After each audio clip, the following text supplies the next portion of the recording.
Good afternoon. In this session, we are going to discuss making sense of proving theorems. So let me start with a short disclaimer that there is no copyright infringement intended. I do not own the materials to be presented later. This is for online class purposes only. Materials are from Pivot for a Learner's Material, which is owned by DepEd for a Calabarzon. Also, we will have a list of geometry, theorems, and postulates. So this is the link that where I downloaded the geometry, theorems, and postulates. I will upload my version sa Google Drive kasi meron akong konting dinagdag which will be available for you to download later on. Now, why is it that our lesson is just about making sense? Meaning you just have to form an understanding. You don't necessarily have to produce a full-blown proof because it would need an extensive knowledge on geometry, theorems, and postulates. And if it will need an extensive knowledge about geometry, theorems, and postulates, we will have to extensively discuss also these said geometry, theorems, and postulates. The problem is it would be particularly difficult for us to do that extensive discussion of geometry, theorems, and postulates because there are so many geometry, theorems, and postulates. So that is why we had this list right here which we will use as reference na lang. Anyway, pagdating naman dun sa activity that comes after this, hindi naman kayo required mag-produce ng full-blown two-column proof. Yun yung tawag sa gagawin natin mamaya. Ang activity lang naman doon, meron na siyang two-column proof. Tapos, may mga given data, may missing data lang. So, isusupply nyo lang yung missing data. So, hindi nyo kailangan gawin lahat, kailangan nyo lang mag-supply ng missing data. Ibig sabihin, kailangan nyo lang ng understanding paano to gumagana or paano to ginagawa. Pero you don't really have to, produce a full-blown two-column proof. Also, since we cannot discuss every single geometry, theorem, and postulate that will be usable for two-column proofs, we are going to discuss the ones, extensively discuss the ones that we are going to use here in our discussion. Also, sasama ko na rin yung figures para mas madali nyong magets. Let's go to our first proof. So this is from page 15, illustrative example 4. So the theorem that we are going to prove is, in a circle or in congruent circles, two minor arcs are congruent if and only if their corresponding central angles are congruent.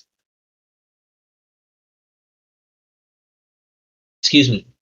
As you can see, there are terms that we are not familiar with. So the term congruent is somehow new to us.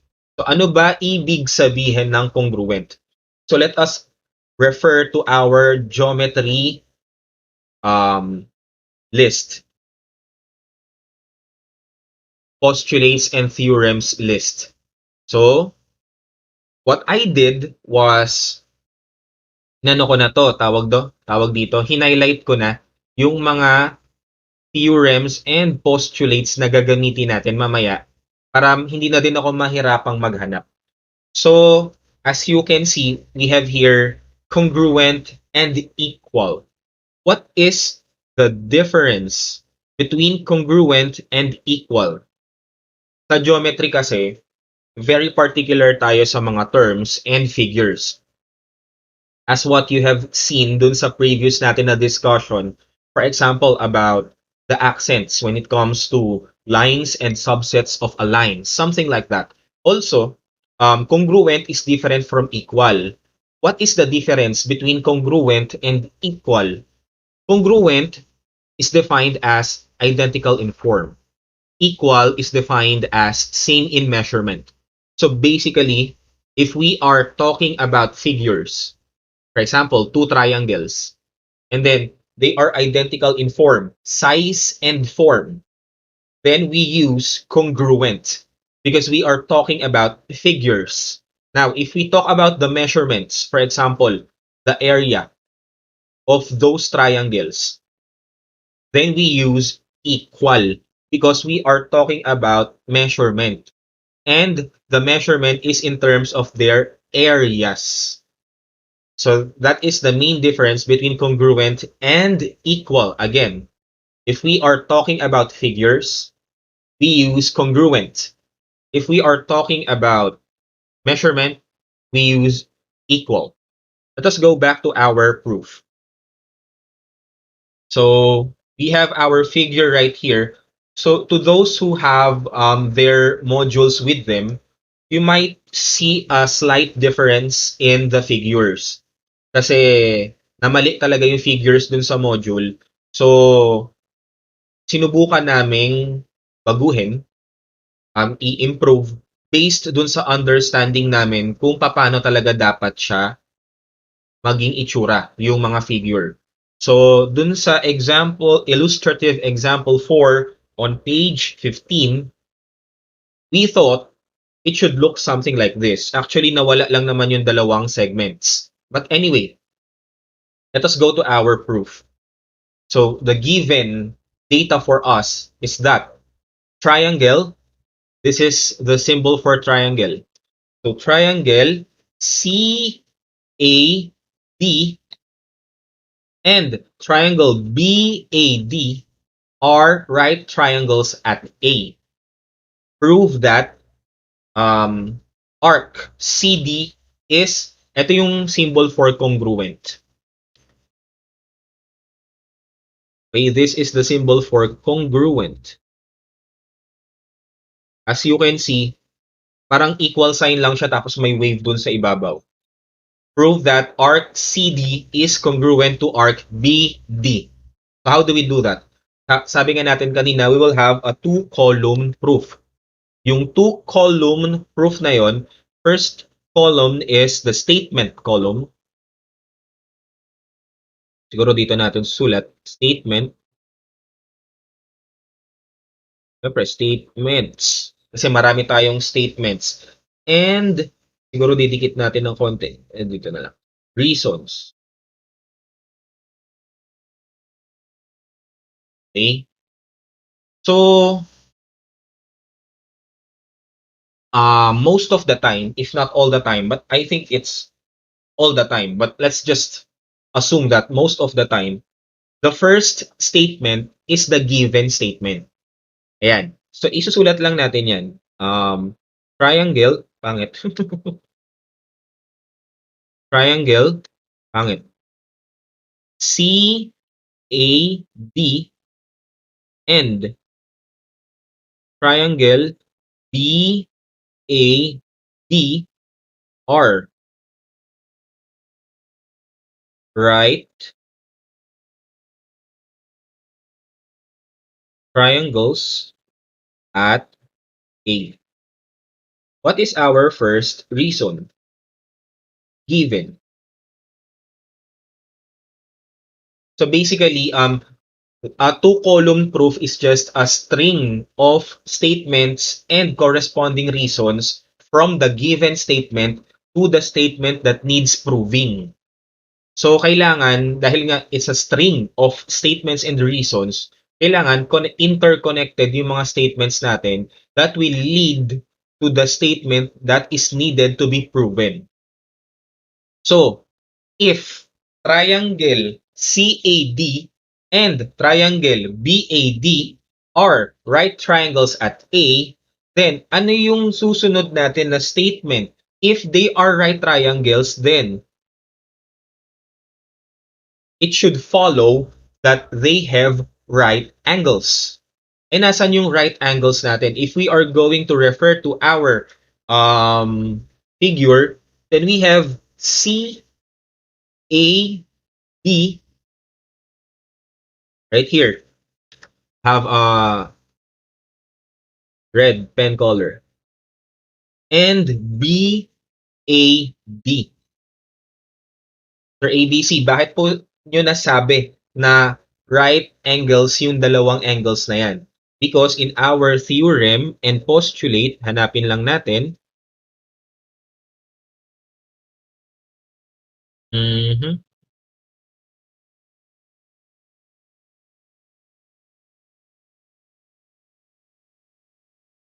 I think meron yun dito eh. Wala pala. But anyway, our right triangle has one right angle. Kaya nga siya tinawag na right triangle. So, idodrawing ko na lang para hindi tayo magkaligaw-ligaw. So, if we have a right angle right here and then we join the two endpoints, then we have a right triangle. A right triangle has one right angle and it measures 90 degrees. So therefore, if triangle CAD and triangle BAD are right triangles at A, then angle CAD and angle BAD are right angles.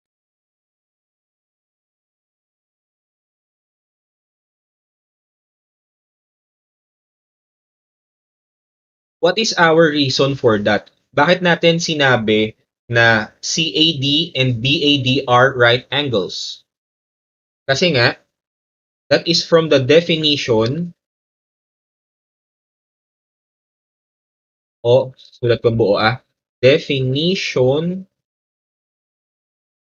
of a right triangle. Saan ko nakuha yung definition of a right triangle? Eh sabi nga natin sa statement number 1, right triangle yung dalawa, CAD tsaka BAD. Kung right triangle sila, meron silang right angles. So, that is from the definition of a right triangle. Now, if they are right angles, then angle CAD is congruent to angle BAD. Ayan, sigurado ako meron yan sa theorems natin.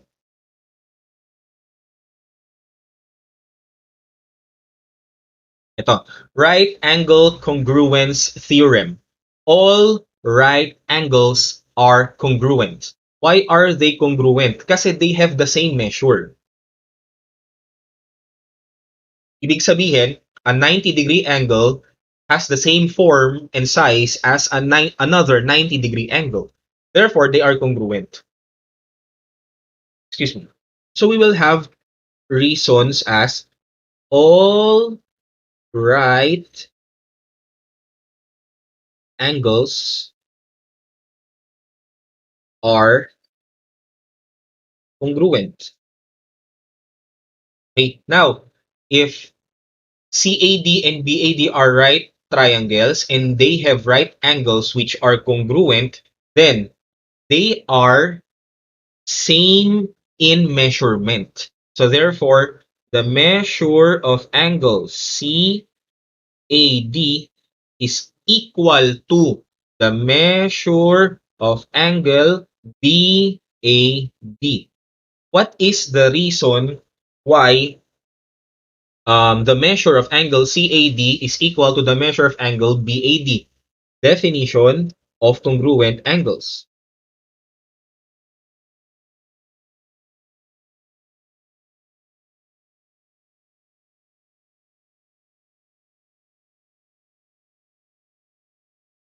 Diba sabi nga natin kanina, if we have congruent figures, then they have the same size and measurement. Ganun naman yun palagi. Kaya lang, particular lang tayo sa paggamit ng terms na congruent tsaka equal. So number 5, statement and reason. The measure of angle CAD is equal to the measure of arc CD. Ngayon guys, we have already proven that these two marked angles are right angles.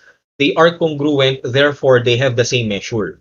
Now, we are now going to prove naman, I'll erase this, that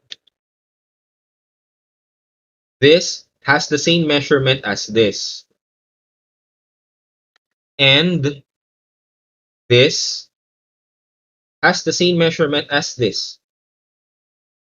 Kasi dapat papunta tayo dun sa arcs eh, di ba? So dahil na-prove na natin na equal silang dalawa, yung dalawang angles na yon, ang isusunod naman natin na statements and reasons, they are equal to their corresponding arcs, or the measurements are equal to their corresponding arcs. So therefore, the measure of angle BAD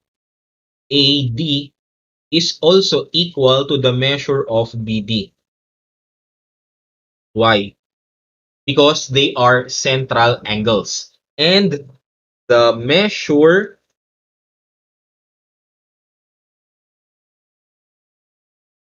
of a central angle, pag-aralan na natin to, is equal to the measure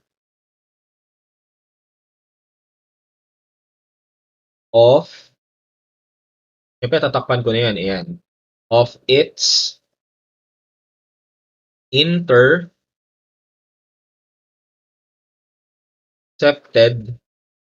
arc. Now, we already have proven that these two angles are equal. We also have proven that the red angle and the red arc have the same measurements. Also, the blue angle and the blue arc. If that is so, kung equal yung dalawang angle, bago yung dalawang angle na yon, meron silang arcs na equal din sa kanila, then we can substitute one for the other.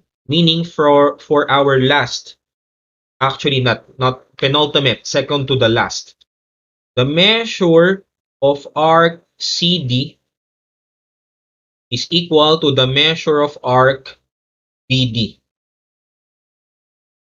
Why? It's because of substitution. Okay ko, by substitution.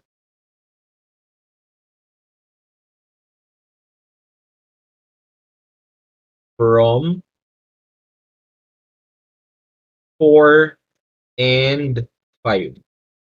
Angat ko lang para makita nyo. Yan. By substitution from 4 and 5. Babalik tayo sa 4. Sabi kasi sa 4, CAD is equal to BAD.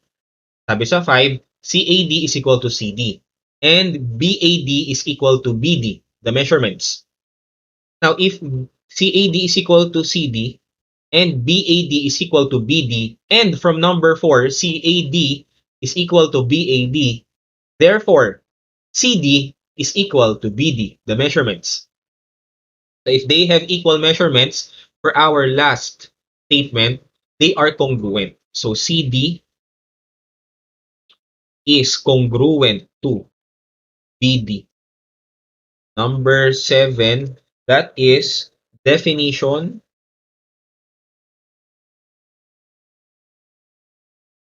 of congruent arcs. Because you can see our last statement is the statement to be proven.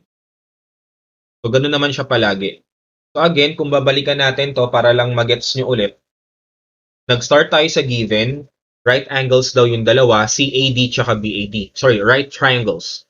If they are right triangles, they have right angles. So, yung right angles, CAD tsaka BAD. Ano yung reason nun?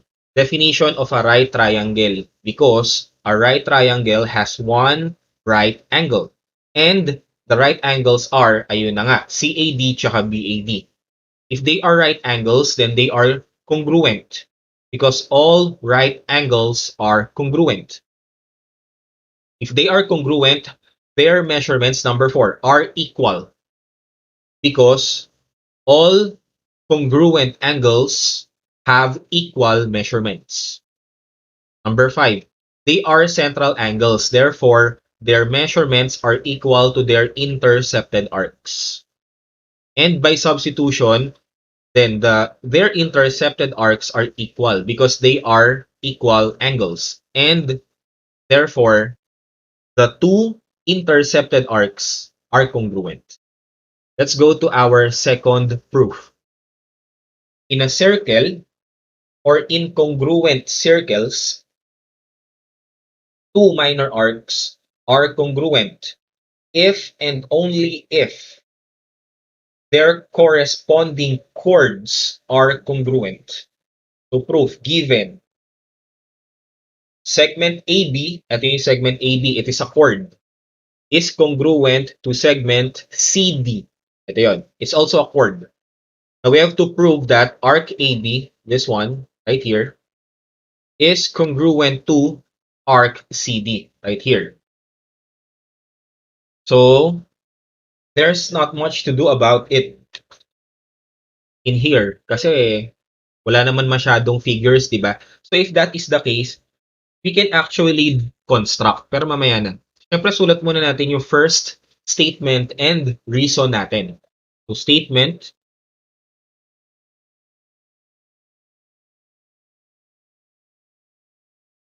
and then reasons.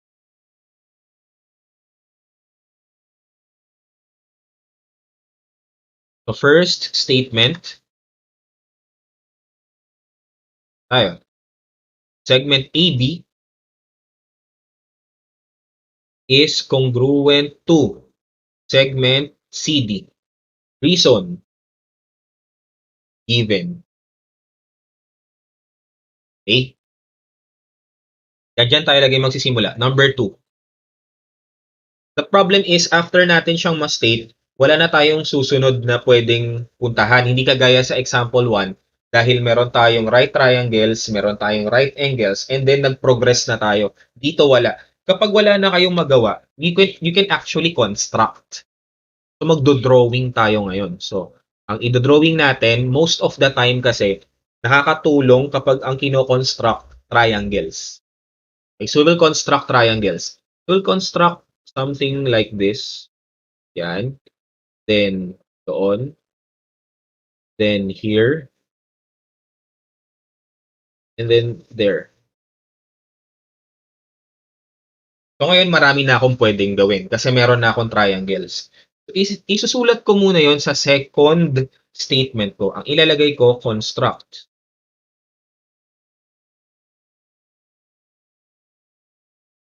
Triangle. A, P, B. Nasa ibabaw. And triangle BTC. Anong reason doon? Hindi wala. By construction.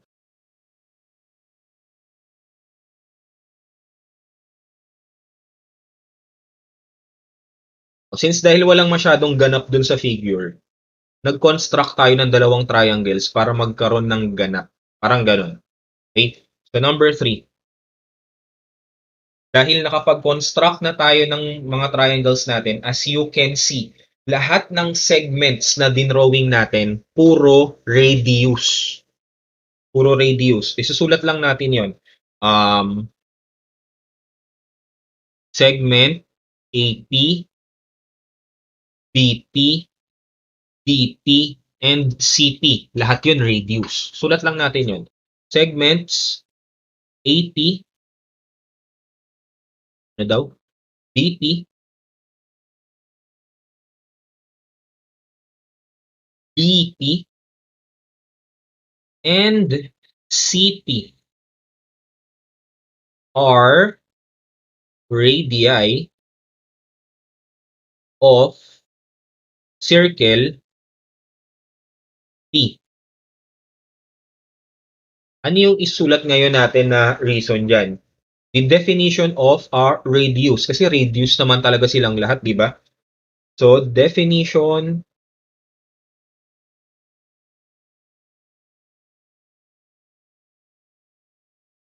of radius. Ayan. Angat ko para makita nyo. Kasi radius naman silang lahat, di ba? The radius is the distance from the center to any point on the circle. And ganoon naman silang lahat. So, radius silang lahat. Dahil radius silang lahat, then, for our next statement, AP, segment AP, segment BP, segment DP, and segment CP are congruent. So we are talking about the segments. So dapat congruent yung gagamitin natin. Bakit sila congruent? Kasi nga, radius silang lahat. Eh di ba, circle, um, the points on the circle are equidistant from the center. So therefore, this is radii of the same circle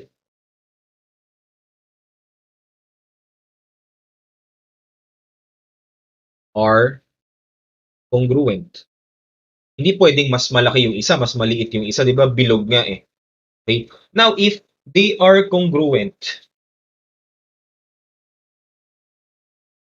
number 5 statement. Balik ako dito ha. Given naman to. Itong AB daw congruent sa DC. Tapos, itong apat na to congruent silang lahat. Therefore, I can safely say that this triangle, this blue triangle, right here, is congruent to this green triangle right here. SirABC, bakit po congruent yung dalawang triangles? Kasi lahat ng sides niya congruent. Meron tayong theorem and postulate para dyan. I will just look for it. Ito. Side, side, side. Congruence postulate. If three sides of one triangle are equal in measure to the corresponding sides of another triangle, then the triangles are congruent. So, ibig sabihin, excuse me, triangle, the constructed triangles, triangle APB is congruent to triangle BPC. SSS, congruence. Postulate.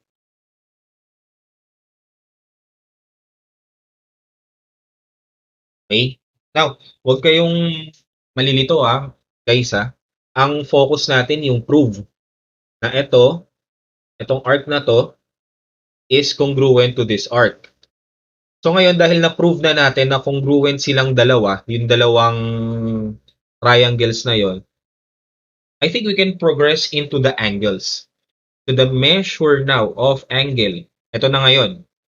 Dahil congruent silang dalawa, yung dalawang triangle, I can now safely say that this angle is congruent to that angle. Why are they congruent? Because they are corresponding angles of congruent triangles. So that's what we are gonna do. Angle APB, sorry,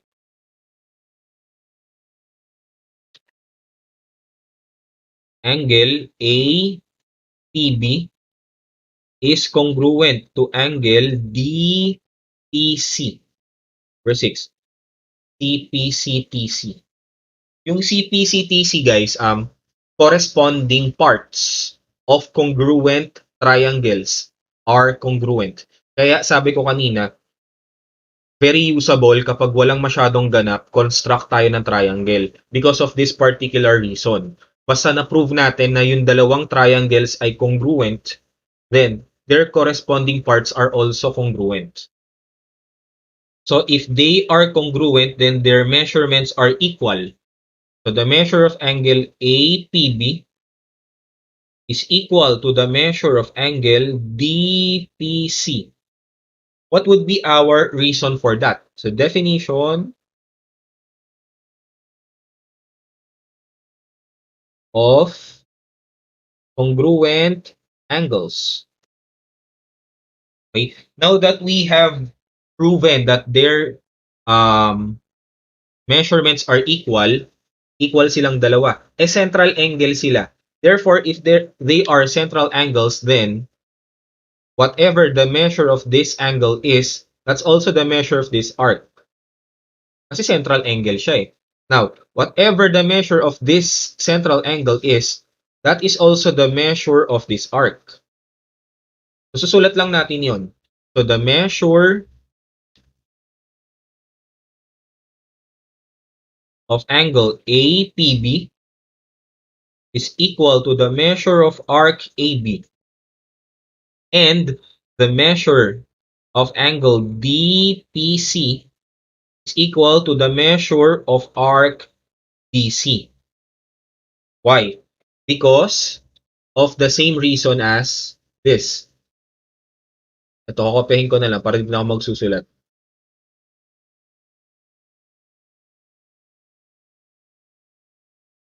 Okay? The measure of a central angle is equal to the measure of its intercepted arc. E di ba central angle sila parehas? So their intercepted arcs have the same measure as well. Now, if they have the same measure, then number 9, the measure of arc AB is equal to the measure of arc DC.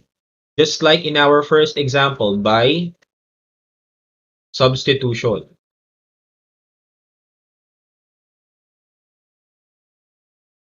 From 7 to 8. 7 and 8.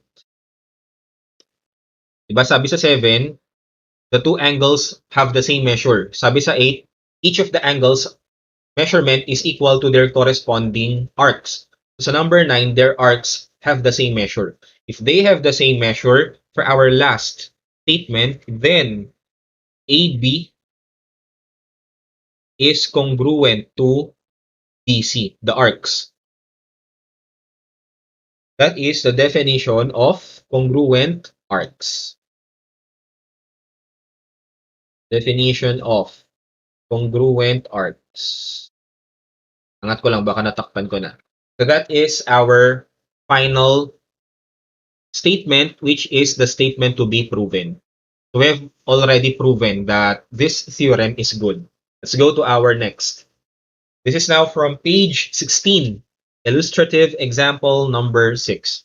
Ito dun sa figure, dun sa module, tsaka dito, ibang-iba talaga kasi ito yung feeling namin, ganito talaga dapat yung figure. So ito yung gagamitin natin na figure instead dun sa module kasi parang ibang-iba yung nasa module eh. So theorem, in a circle, a diameter bisects a chord and an arc with the same end points if and only if it is perpendicular to the chord. So ang term dito na medyo hindi tayo familiar ay bisects. What do you mean by bisect? To divide into two congruent parts. So, hinati sa gitna. So, in our figure, ang gusto lang natin i-prove ay yung EG, right here, hinahati niya yung FD sa gitna, tsaka yung FD naman na arc sa gitna din. Kasi they have, the chord and the arc have the same endpoints. So, statements and reasons na tayo. Statement number 1. Sorry. Statements. Then reasons.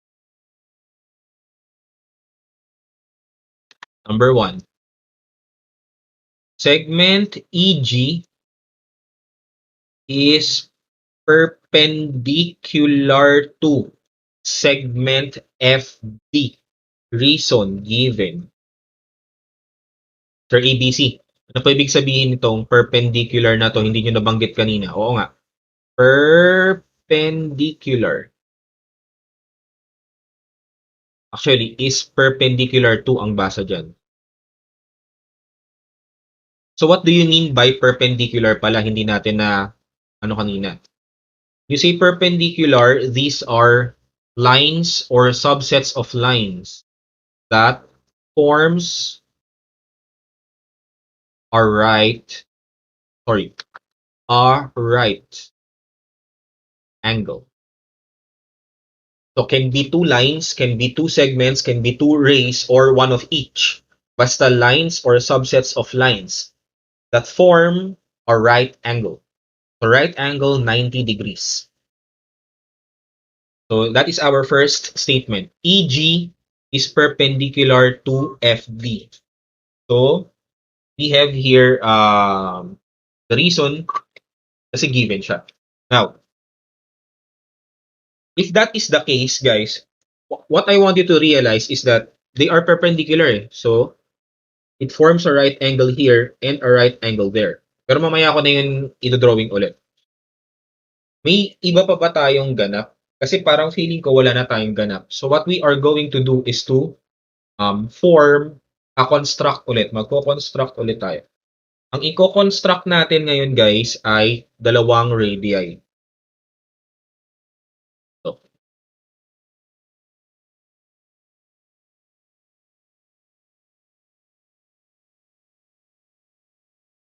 So kapag nakapag-construct na ako, sulat ko lang yun. Construct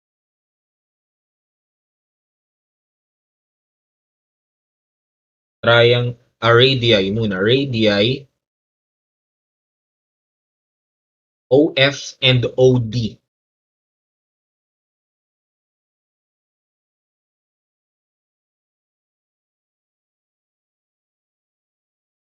So ang reason yan, by construction lang.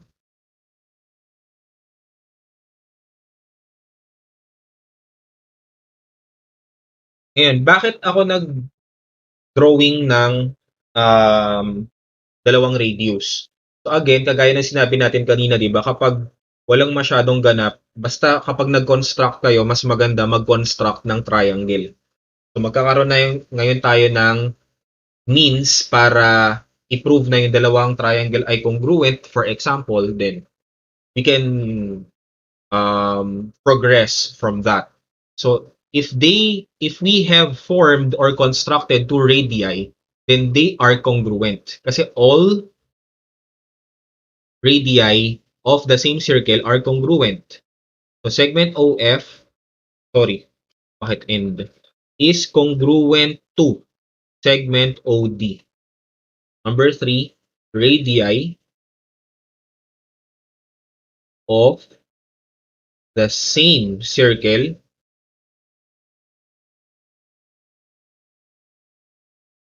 are congruent. So ngayon, label natin yung figure natin. Congruent yan, saka yan. Okay? Tapos, right angle yan. Right angle din yan. Okay? So number 4, statement.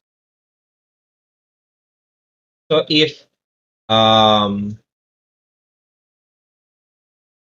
this are right angles and this is also these are radii which are congruent, actually ang sinulat nila dito, OH is congruent to OH. Therefore, reflexive property.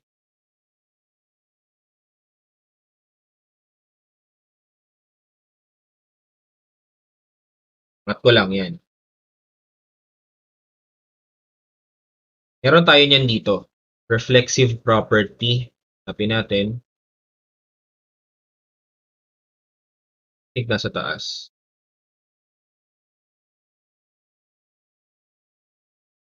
So, Ito pala yung perpendicular lines, are line segments that form a right angle. Anyway, reflexive property. Reflexive property of congruence, A is equal to A. An entity or a figure is equal to itself.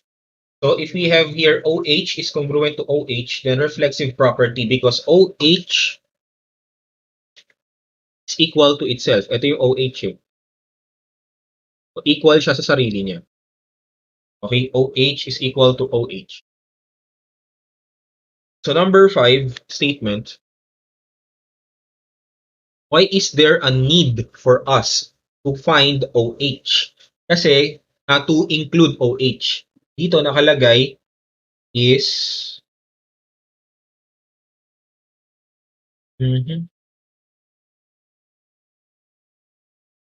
angle OHF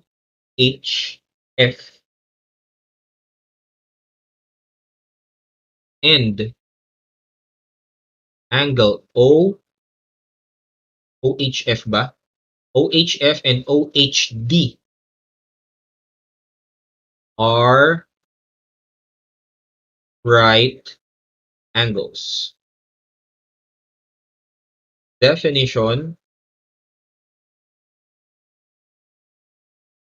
of perpendicular segments. Okay? OH. Actually, if you are going to ask me, guys, ito kasi nasa module lang to, no? Itong number 5, pwede natin siyang ilagay right after statement number 1. Statement number 1, EG is perpendicular to FD. The EG is perpendicular to FD. So therefore, since perpendicular sila, they have formed right angles. Pero anyway, pwede naman yun. Para lang may continuity kasi na sa number, after natin masabi na perpendicular sila, nakapag-form sila ng right angles between them. But that's okay. Number 6, triangle OHF and triangle OHD are right triangles. Baka kasi nalilito na kayo, no? Kasi, sir, kung ano-ano naman yung nakasulat eh. Basta magme-make sense yan mamaya. So, definition to of right triangles.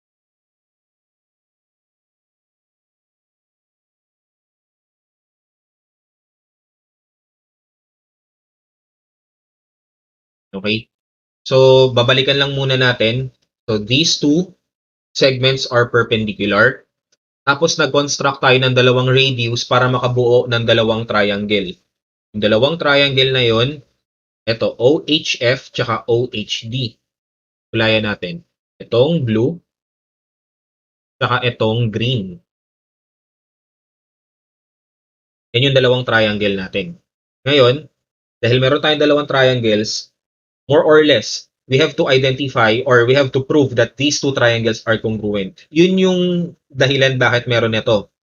Kasi parang bigla lang siyang pumasok sa eksena, di ba? Yung OH is congruent to OH.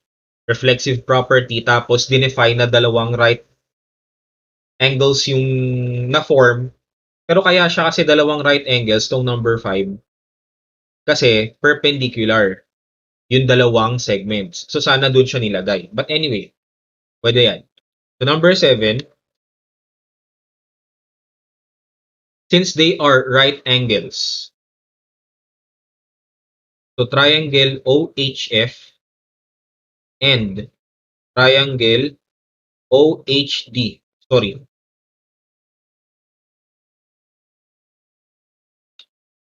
basic,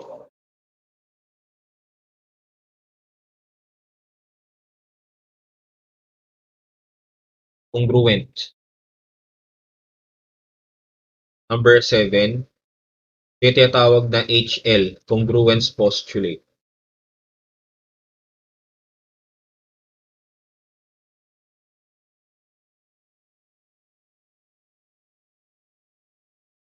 We are going back to our list. Meron tayo nun.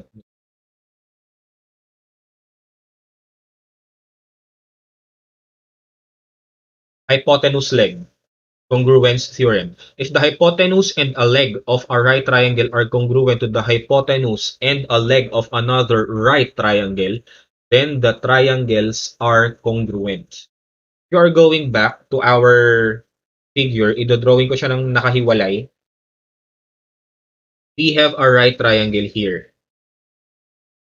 We also have a right triangle here. Pinaghiwalay ko ng silang dalawa. If we have a right triangle right here, and then this is our right angle, ang tawag dito, hypotenuse.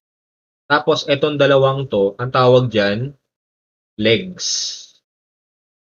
Hypotenuse yung opposite the right angle, then the other two sides are called legs. Meron tayong theorem, kagaya ng binasa natin kanina. Kapag yung hypotenuse daw, hypotenuse, and the legs are congruent, then the two triangles are congruent. If we are going back to our figure, dito sa bilog na tayo titingin. Parehas sila ng hypotenuse kasi radius silang dalawa ng circle. Parehas din sila ng leg kasi it's actually just one leg, OH. Yun yung reflexive property. Kaya hypotenuse, leg. Kaya biglang pumasok yung OH. Kaya nga sinasabi ko, di ba kanina pa, it will be particularly difficult kapag hindi natin alam tong mga theorem na to. Malilito tayo bakit bigla na lang may pumasok na statement na feeling natin hindi naman talaga dapat pumasok kasi hindi siya sunod-sunod, pero actually sunod-sunod siya. Anyway, since we have proven now that the two triangles are congruent, then basta na-prove na natin na congruent yung dalawang triangles natin, madali na yon. So, ipoprove na ngayon natin na ito naman, to, saka to, they are congruent. Why are they congruent? Because they are corresponding parts of congruent triangles. So, na-prove na natin that EG bisects segment FD. Kasi nga, congruent yung dalawa. Eh di ba kapag sinabing bisect, to divide into two congruent parts. So therefore, next statement natin is FH is congruent to HD. Tama ba? FH, HD. Good. So, great. Corresponding parts of congruent triangles are congruent. Number 9. Prove naman natin na yung angles naman. Yung angles naman ang congruent para naman ma-prove natin na arcs are congruent. Ito naman. Para ma-prove natin na congruent to. Kapag na-prove natin na congruent yan, edi na-bisect din, di ba? So, actually, they are central angles naman, di ba? Because the vertex is the center of the circle. So, ito, central angle. Tapos yun, central angle din. So, we have already proven. So, ang gagamitin natin ay FOG siguro. So, angle, gamitin H. Para dun pa rin tayo sa triangle kumuha. So, HOF, tsaka HOD. HOF is congruent to angle HOD. Reason being also, corresponding parts of congruent triangles are congruent. Teka, I have missed something. This is number 10.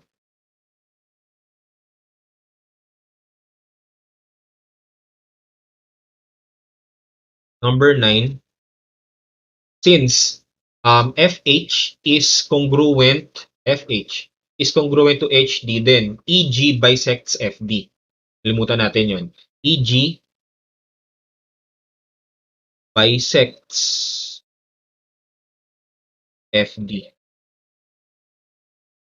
Definition of segment bisector. May ganon. Balik tayo dito. Meron tayong definition of segment bisector.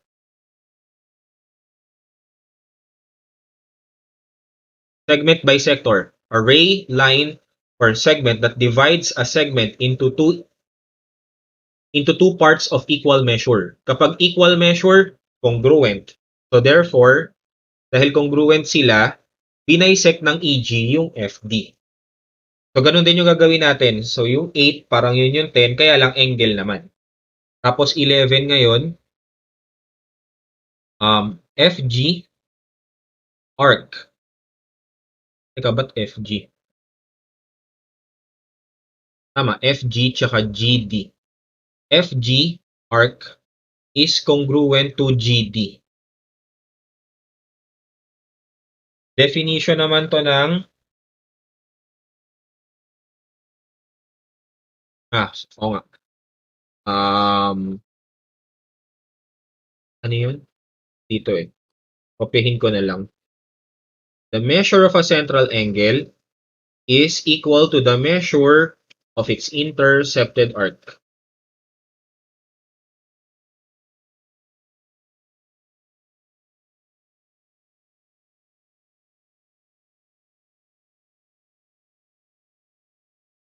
Actually, hindi eh, no?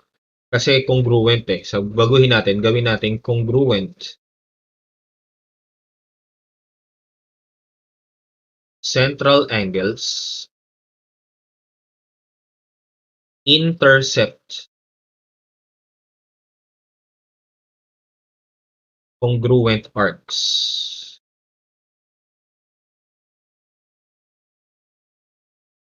Now, if they are congruent, then we can safely say that EG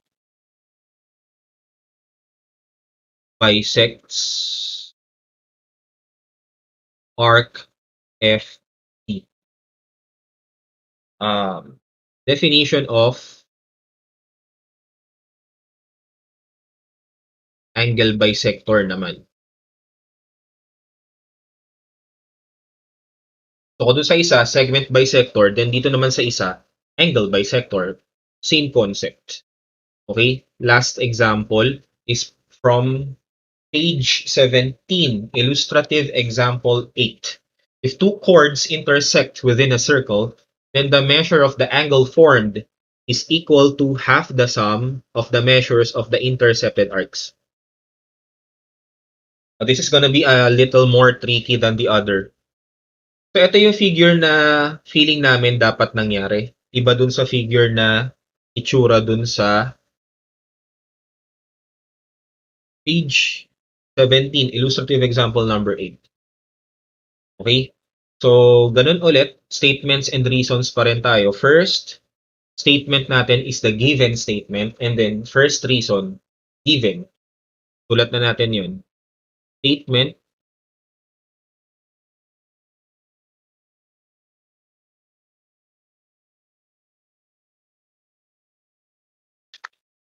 a first statement, chords, AD and BC intersect within circle C. Reason. Sorry, bakit 2? Given. So again, wala na naman tayong ganap. Kasi pagkatao, ano naman ngayon kung nag-intersect sila sa loob ng circle? So wala na. So ang gagawin ngayon natin is magko-construct ulit tayo. Magko-construct tayo ng dalawang triangles ulit. So we are going to construct segment AF saka segment BD. Yan. Segment AF saka segment BD.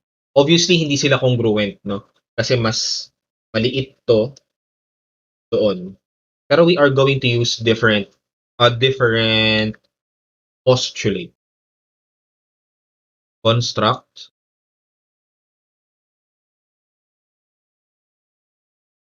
segment AF and segment BD. Reason by construction.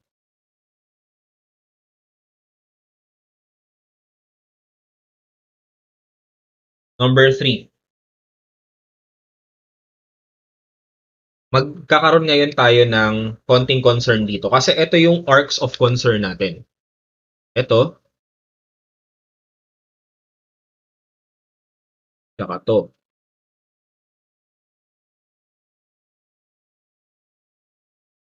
So kung yan yung dalawang arcs of concern natin, then the angles of concern are, etong green naman, ito, saka yun.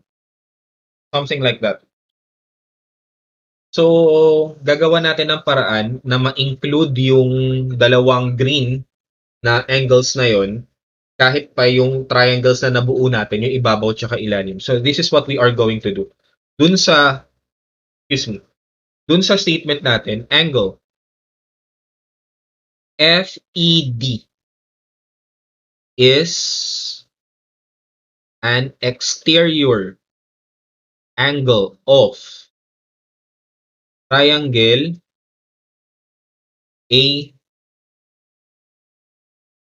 EAF. O pwede din, EAF. Tapos, AF tsaka AFE. Angle EAF and angle AFE are its remote interior angles. Okay, mag-alala, papaliwanag ko yan mamaya. So, definition of exterior angles and remote interior angles. Okay? So, ganito yung mangyayari. Ido-drawing natin ang nakahiwalay. Sabi daw dito, this triangle, ito i-consider natin eh. Yan. Okay, so this is A. Sorry, ang pangit. This is A, this is F, and this is E. This is an exterior angle. Kasi nga, obviously, nasa labas. These are remote interior angles. This one and this one. Obviously, pag sinabing remote, malayo. So, ito yung dalawang interior na malayo dun sa exterior. Okay? Meron tayong theorem about that. Anong sinasabi ng theorem na yon? Hanapin lang natin.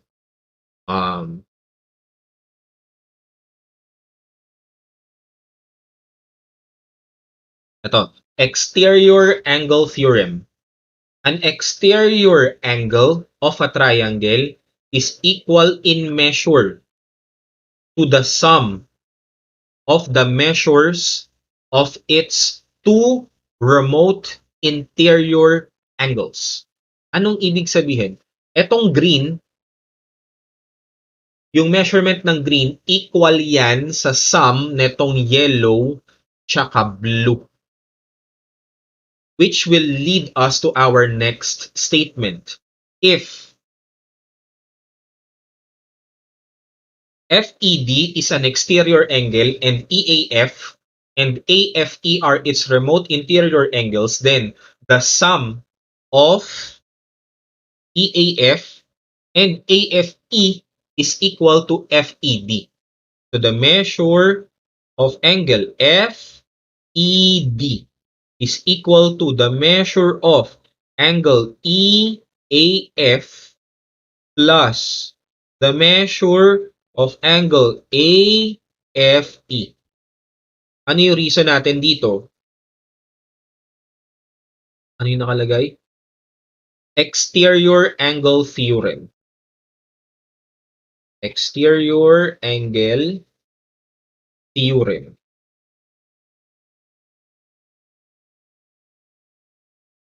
Okay, now, if the measurement of the green is equal to the sum of the measurements of the yellow and blue, and going back to our circle. Tanggalin ko muna tong mga to. We can actually notice that the remote interior angles are actually inscribed angles. Ano ba ibig sabihin ng inscribed angles? These are angles whose vertex is a point on the circle. So, susulat lang natin yon. Yung dalawang remote interior angle natin, inscribed angles din sila. Kung i-consider natin yung circle. So, therefore, angle EAF and angle AFE are inscribed angles. Ano yung reason natin doon? The definition of inscribed angles. Kasi nga, their vertex is a point on the circle. So, definition of inscribed angles. Now, if they are inscribed angles, alam naman natin yun, di ba? That the measure of an inscribed angle is half the measure of its intercepted arc. So, the measure of angle EAF is equal to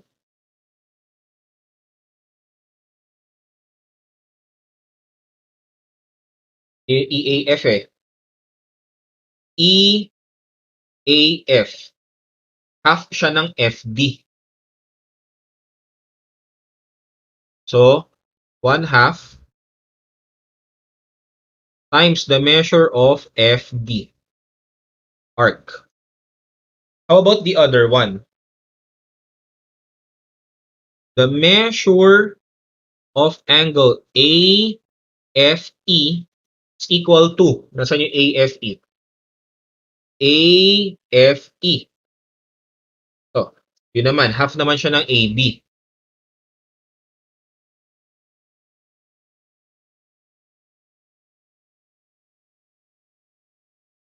Ano yung reason dito? The measure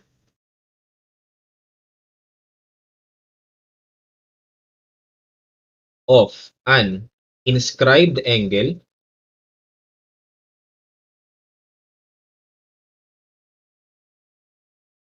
is half the measure of its intercepted arc. So, if that is the case, yun yung dalawang remote interior angles natin that happens to be inscribed angles. Eh di ba kung ang measure ng EAF equal sa 1/2 measure of arc FD, tapos yung measure ng angle AFE equal sa 1/2 ng measure ng arc AB, tapos pag pinag-add ko silang dalawa, FED, therefore, the measure, pag pinag-add ko itong dalawang to, FED, di ba ayan, sa number 4. Etong number 4, isusulat ko lang din ulit. Pero instead of EAF, I will write 1/2 FD. Instead of AFE, I will write 1/2 AB. So the measure of angle FED is equal to 1/2 the measure of, nahin ko na tong AB, plus the 1/2 the measure of FD.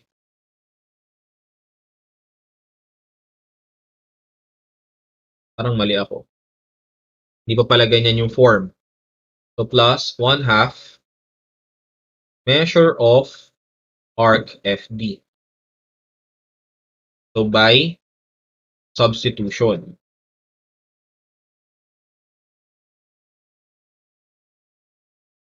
From, that is actually 4 and 6. So last statement na natin, the measure of angle FED now equal to 1/2 measure of arc AB plus measure of arc FD. Number 8, by factoring. Pinactor out lang natin yung 1/2. And that is our statement to be proven. So we have already proved that the measure of angle FED is 1/2 times the measure of arc AB plus the measure of arc FD. That is the end of our discussion. I know it's very tricky.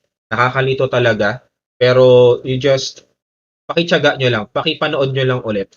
Kasi baka kapag pangalawang panood nyo na, mas maintindihan nyo na. So again, I'll see you sa YouTube channel natin. If you have questions and clarifications that you want to do, you know how to reach me. And that's the end of our discussion. Goodbye. Ingat.